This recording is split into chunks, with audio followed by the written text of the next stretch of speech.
we conform this area of the Murphy leaf with the same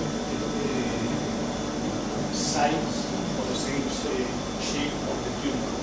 And with this arc, we can move in different positions to arrive to the tumor in good condition to irradiate on the tumor with the adequate dose. Before the treatment, this is a tube of X-ray, and we take two film, and with this, this is like a digital image that we can fuse with the CT, and we know exactly what is the position of the patient in this moment with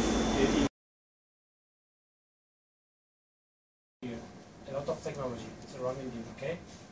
This is a small place, and you have seen a lot of computers, you have seen servers, network servers, you have seen the CT, okay? You have seen two Linacs, you know Linac, linear accelerator, yeah? Dr.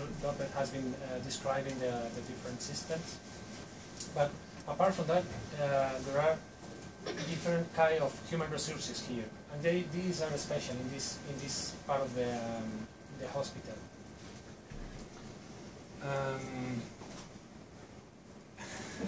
I'm sorry. The question is: same radiation you get more damage to the tumor than the healthy tissue, but the healthy tissue is also suffering. Yeah.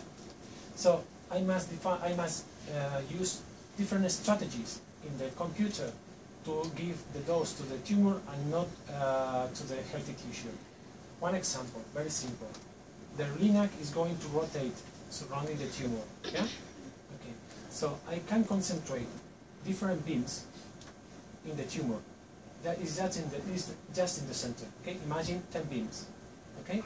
But at the entrance, in the healthy tissue, I'm going to receive just one beam. At the other entrance, only one beam. At the other entrance, only one beam. Here in the middle, 10 beams. Okay? So here you have 1/10 of the total dose at the entrance. That's one strategy, okay, to protect healthy tissue. Yeah?